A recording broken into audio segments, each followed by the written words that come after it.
Hello बच्चों, स्वागत करते हैं आपके अपने YouTube channel Sandeep physics classes में। आज का जो क्लास होगा वो क्लास 11 के लिए बहुत इंपॉर्टेंट होगा, क्योंकि इस क्लास में हम लोग बात करने वाले हैं मोशन के बारे में। मोशन जनरली होता क्या है? मोशन किसी एक वस्तु की तुलना में दूसरी वस्तु गति करते हैं, ठीक है। लेकिन मोशन को समझने से पहले हम एक बात आपको बताना चाहेंगे कि मोशन को समझने से पहले हम उसकी स्थिति के बारे में जानकारी लेना पड़ेगा।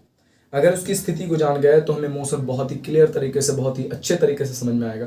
तो पहले हम उसकी स्थिति के बारे में जानेंगे, तब जा करके हम मोशन के बारे में जानेंगे, ठीक है। मोशन अपने आप में एक बेस है।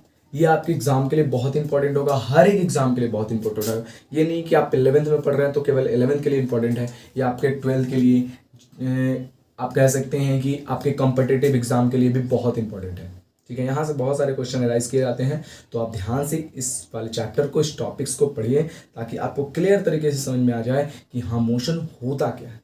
तो चलिए आज हम फील करवाते हैं कि मोशन होता क्या है। वीडियो छोटा होगा लेकिन बहुत इंपॉर्टेंट होगा, बहुत ही ध्यान तरीके से समझिएगा, क्योंकि इसी से रिलेटेड आपका अगला वीडियो भी होता चला जाएगा। तो ध्यान दीजिए, स्टार्ट करते हैं आपका टॉपिक।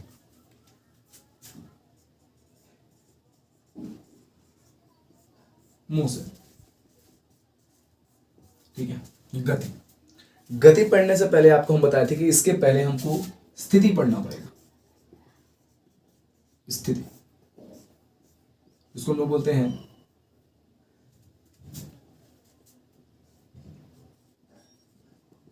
पोजीशन। आपने ज्यामिति पढ़ा होगा जिसका नाम है निर्देशांक ज्यामिति। निर्देशांक ज्यामिति में आपने पढ़ा होगा कि किसी एक्स एक्सिस में जितना मान दिया रहता है उतने एक्स एक्सिस में चलते हैं, उसके बाद वाई में जितना मान दिया रहता है उतने वाई एक्सिस में चलते हैं, जितना जेड में मान दिया रहता है उतने जेड एक्सिस में चलते हैं, ठीक है। तो चलिए आज आपको समझाने का प्रयास करें। एक निर्देशांक दिया हुआ है, क्या दिया हुआ है? निर्देशांक। वैल्यू देखिएगा निर्देशांक का, आपका मान लेते हैं वैल्यू दिया हुआ है 1,2,0।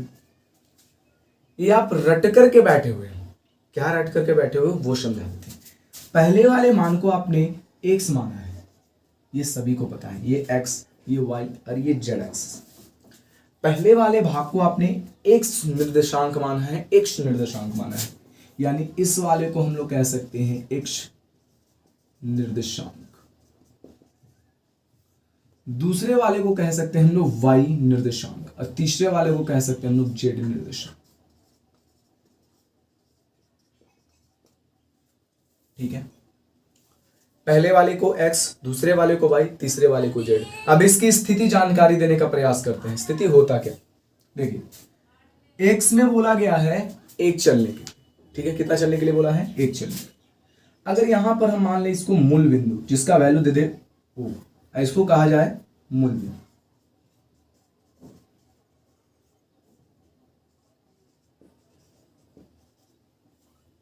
ठीक है। और इस पॉइंट, अब देखिए जो ये मूल बिंदु है, यहां से बोला गया है कि आप वाई एक्स एक्सिस में 1 चल, कितना चलने के लिए बोला गया है?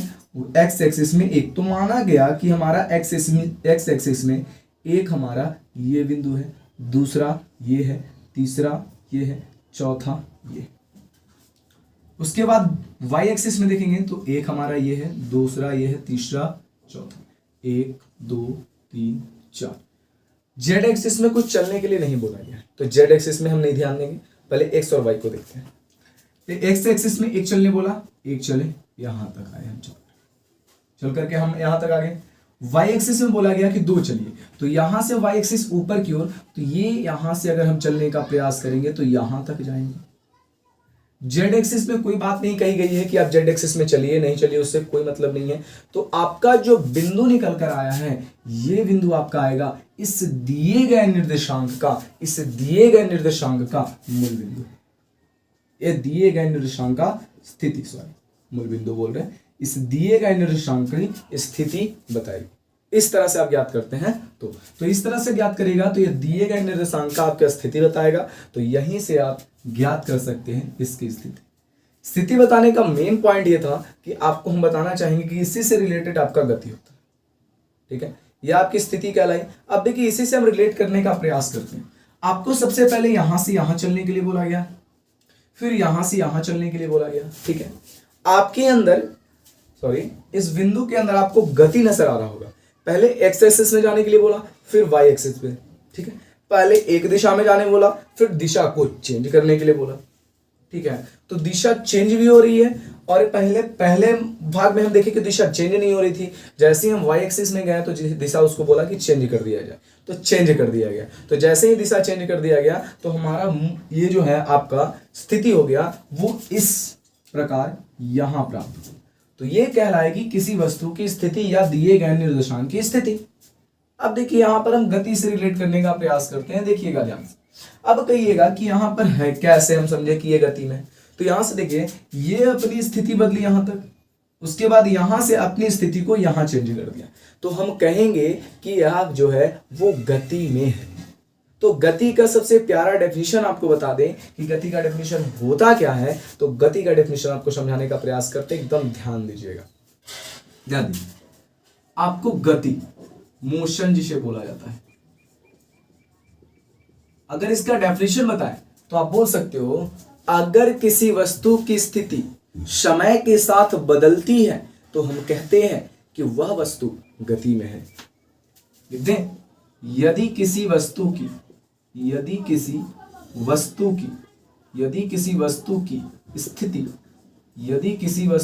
स्थिति समय के साथ बदलती है तो वस्तु गति में या गतिमान है। वस्तु क्या है? गतिमान है, मोशन कर रही है। वस्तु क्या कर रही है? मोशन कर रही है। ये पहला पॉइंट आ गया आपका गति। अगर दूसरा पॉइंट दिखाना चाहें आपको, देखिए यहां से यहां जाने में तो कोई ना कोई टाइम लगा होगा, फिर यहां से आने में कोई ना कोई टाइम लगा होगा, तो हर एक टाइम में अपनी स्थिति को चेंज कर रहा है। तो अपनी स्थिति अगर समय के साथ कोई भी वस्तु बदलती है तो हम कहेंगे कि वह वस्तु गति में है। अगर वह स्थिति नहीं बदलती है तो हम कहेंगे वह वस्तु गति में नहीं है। अब देखिए इसका पहला पॉइंट हो गया गति से। अगर दूसरा पॉइंट की बात करें तो गति जो है एक सापेक्ष पद है। ध्यान दीजिएगा, बहुत बड़ी बात बोल रहे हैं आपको। गति एक सापेक्ष पद है। गति कैसा पद है? तो गति सापेक्ष पद है। गति जो सापेक्ष पद है, motion is a relative term है। मोशन कैसा टर्म है? एक रिलेटिव टर्म है, सापेक्ष पद है। तो ये एक सापेक्ष कहने का मतलब क्या हुआ, ये समझाने का प्रयास करते हैं। सापेक्ष कहने का मतलब क्या हुआ ये समझाने का कोई जल्दबाजी नहीं है। आप ध्यान से पढ़िए, बहुत ही अच्छे तरीके से समझ में आएगा। हिंदी मीडियम वाले बच्चों के लिए बहुत अच्छा प्लेटफॉर्म है। आप यहाँ पढ़िए, सिलेक्शन आपका कंफर्म हो जाएगा। तो आप ध्यान दीजिए सापेक्ष का मतलब क्या होता है। तो देखिए सापेक्ष समझाने का मतलब, देखिए ध्यान से आप समझिएगा कि मान लेते हैं कि कोई वस्तु हो या कोई व्यक्ति हो, ठीक है, चलो व्यक्ति ही मान लेते हैं। पहला व्यक्ति मान लेते हैं ए, ठीक है, दूसरा व्यक्ति मान लेते हैं बी। कोई दिक्कत है? नहीं दिक्कत है ना। पहला व्यक्ति ए, दूसरा व्यक्ति बी, एक और व्यक्ति मान लेते हैं या दो व्यक्ति मान लेते हैं। कितना भी व्यक्ति मान लेंगे, मानने की बात है भाई, मान लेंगे। थोड़ी ना बोला जा रहा है कि मिला कर लाओ, उसको आएगा नहीं आएगा, तो यहां से हम लोग मान लेते हैं। तीसरा वस्तु मान लेते हैं, व्यक्ति मान लेते हैं सी, नहीं इसको मान लेते हैं के, किंग, राजा, ठीक है ना। ऐसे बहुत सारे वस्तु है, इसमें जो एक वस्तु अकेला बैठा हुआ है उसको हम राजा, क्योंकि राजा अकेला ही आता है, ठीक है। अब आइए बात समझते। ये जो दोनों वस्तुएं हैं, सॉरी व्यक्ति हैं, ये कार में बैठे हुए हैं।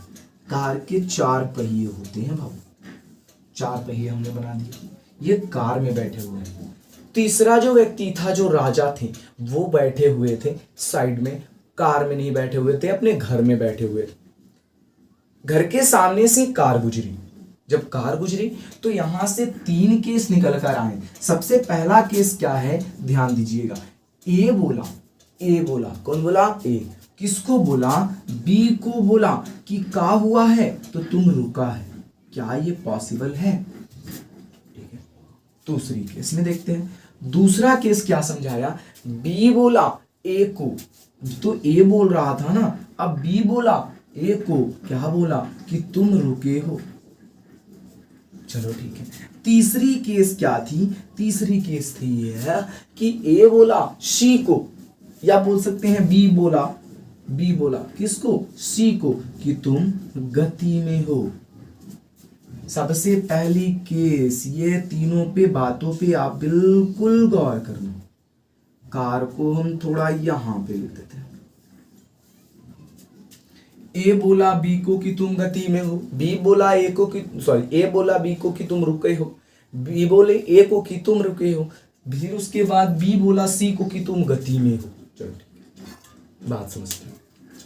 अगर यहां से देखा जाए कि अगर वस्तु, ये दोनों वस्तुएं, ये दोनों व्यक्ति एक कार में बैठे हैं आमने सामने, ठीक है, आप लोग भी ट्रेन पर जाते होंगे, तो जो आमने सामने आपके बैठे हुए यात्री रहते हैं, क्या आप जब ट्रेन स्टार्ट हो जाती है तो क्या आपको लगता है कि वो सामने वाले जो व्यक्ति हैं वो गतिमान है? नहीं, रुका हुआ है। तो कहने का मतलब है कि आप अगर जिस वाहन में बैठे हो, उस वाहन पर ही एक और व्यक्ति जो आपके सामने बैठा हुआ है वो आपकी अपेक्षा रुका है।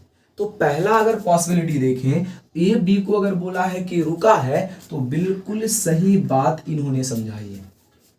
फिर बोला गया, बी बोला ए को कि क्या तुम रुके हो? सही बात है भाई। अगर ए के सामने, ए के सापेक्ष बी रुका है, तो बी के सापेक्ष भी तो ए रुका रहेगा। तो यह भी बात सही है कि अगर कोई व्यक्ति किसी ट्रेन, बस, कार कहीं पे बैठा रहे आमने सामने, तो पहले के लिए वो रुका है, उसके लिए हम रुके हैं। ठीक है, रेस्ट में है। तीसरी बात, ये दोनों बात सही है। तीसरी बात, बी बोला सी को कि तुम गति में हो, बी बोला सी को कि तुम गति में। अब देखा जाए, चल तो रही थी कार, सी तो रुका हुआ था। चल कौन रहा था? कार। रुका कौन था? सी। लेकिन बोला भी क्या सी को कि तुम गति में हो। देखते हैं, समझने का प्रयास करते हैं। अगर ये ट्रेन या अगर ये कार 30 किलोमीटर प्रति घंटे की रफ्तार से चल रही थी, ठीक है, चल रही थी, के को बोला गया, सॉरी के था ना यहाँ पे, सी नहीं, के को बोला गया कि तुम गति में हो। एक्चुअली में राजा रुका हुआ था, लेकिन फिर भी बोला के को कि तुम गति में हो। ठीक है, मानते हैं। आप ट्रेन पे बैठे रहते हैं, ट्रेन आपकी चलती रहती है, तो आपके, जब आप खिड़की या दरवाजे के बाहर देखते हैं तो आपको लगता है कि आप स्थिर हैं, लेकिन आपके बाहर जितने सारे पेड़ पौधे, घर वगैरह जो भी है वो गतिमान। तो आपकी अपेक्षा वो बाहर जितने सारे लोग हैं वो सब गतिमान में। तो बी की अपेक्षा भी उसके बाहर जो बैठे हुए राजा थे, उनके लिए राजा गतिमान थे। तो कह सकते हैं कि वी के लिए के जो है वो गतिमान है, गति में है। गति में है। अगर ट्रेन इधर जाएगी तो राजे इधर आएंगे, अगर ट्रेन इधर जाएगी तो बाकी सारे चीजें इधर की ओर गतिमान होगी, लेकिन गतिमान होगी। दूसरे केस में और कह सकते हैं, अगर के बोले आप बी को की गति में है, ये भी सही है, क्योंकि अपनी स्थिति को वो बदल रहा है। अगर के रुका हुआ है तो उसके सामने से जो गुजर रही है वो अपनी स्थिति को बदल रही है समय के सापेक्ष। अगर समय के सापेक्ष कोई भी चीज अपनी स्थिति को बदलती है तो हम कहते हैं कि वस्तु गति में है। ये आपका था गति को समझाने का टॉपिक, गति को समझाने का मेन। ठीक है, आपको अगर और एक केस दिया जाए जिसमें आप लोग देख सकते हो कि अगर कोई वस्तु 40 किलोमीटर प्रति घंटे की रफ्तार से चल रही है, ठीक है, अगर कोई कार 40 किलोमीटर प्रति घंटे की रफ्तार से चल रही है, उसी के सामने एक और बाइक वाला वो भी 40 किलोमीटर प्रति घंटे की रफ्तार से चल रही है, तो जो कार में बैठा यात्री है और जो बाइक पे बैठा यात्री है, दोनों अगर एक दूसरे को देखेगा तो दोनों अपने आप को श्रेष्ठ मोशन में पाए, विराम गति में पाए, क्योंकि दोनों की स्थिति बदल नहीं रही है, चाल तो सेम है। जब चाल सेम है तो मान लेते हैं जितनी रफ्तार से ये चलेगी उतनी रफ्तार से ये भी चलेगी, दोनों का मोशन एक, तो दोनों की स्थिति ना इधर ना इधर। तो बताइए, दोनों जब सामने सामने होंगे तो इसकी स्थिति में परिवर्तन नहीं होगी। जब इसकी स्थिति में परिवर्तन नहीं होगी तो इसके लिए ये रेस्ट में और इसके लिए ये रेस्ट। ठीक है, कोई दिक्कत? इसके लिए ये रेस्ट में स्थिति में परिवर्तन नहीं हुई, इसके लिए ये रेस्ट में स्थिति में परिवर्तन है। अगर दो वस्तु समान वेग से गतिमान हो तो दोनों वस्तु एक दूसरे की अपेक्षा रेस्ट में है, विराम में है, गति नहीं कर रही है। अगर स्थिति बदल रही है तो गति कर रही है। कहने का मतलब है अगर कोई वस्तु 40 किलोमीटर प्रति घंटे की रफ्तार से है, दूसरा वस्तु उसकी अपेक्षा भी गतिमान है, लेकिन हम कहेंगे कि वो गति में है, तो उसकी रफ्तार चाहे तो 40 से बेसी होगी या 40 से कम होगी। ठीक है, ये बात समझ में। चलिए अब देखते हैं आपको, ये चीजें थी गति को समझाने का। ठीक है, गति को व्यक्त करने के लिए बहुत सारे टर्म हैं। सबसे पहला जो टर्म है गति को व्यक्त करने के लिए, सबसे पहला जो टर्म है गति को व्यक्त करने के लिए, गति को व्यक्त करने के लिए, इसको व्यक्त करने के लिए, इसको व्यक्त करने के लिए बहुत सारे टर्म दिए गए हैं। सबसे पहला टर्म आपको समझना है दूरी, सबसे पहला टर्म आपको समझना है दूरी, और एक है विस्थापन। अगर ये दो टर्म आप बिल्कुल अच्छे तरीके से समझ लेते हो तो इसी से रिलेटेड अगला जो टर्म है वो चाल और वेग है। लेकिन सबसे पहले हम दूरी और विस्थापन के बारे में बात करेंगे, तब जाकर के हम लोग चाल और वेग के बारे में बात करेंगे। तो आज का वीडियो आपका इतना ही होगा, क्योंकि अगला जो टर्म है वो आपके बेसिक कंसेप्ट से फिर से समझाया जाएगा और उसमें भी बहुत मजा आएगा इसको पढ़ने में, दूरी और विस्थापन को पढ़ने में। ठीक है, कोई जल्दबाजी नहीं करेंगे, आप इतने का सफ बनाइए, इतने की फेयर कीजिए और फेयर करके फिर हमसे अगले वीडियो में मिलिए। तब तक के लिए आप बने रहिए आपके अपने यूट्यूब चैनल संदीप फ्रिश क्लासेस के साथ। फिर मिलेगा आपको बेस्ट कॉन्सेप्ट, बेस्ट कंटेंट, सब कुछ अच्छा, लेकिन आप लोग हमारा सपोर्ट करते रहिए, बने रहिए हमारे चैनल के साथ। तब तक के लिए धन्यवाद, फिर मिलते हैं आपको नेक्स्ट वीडियो में।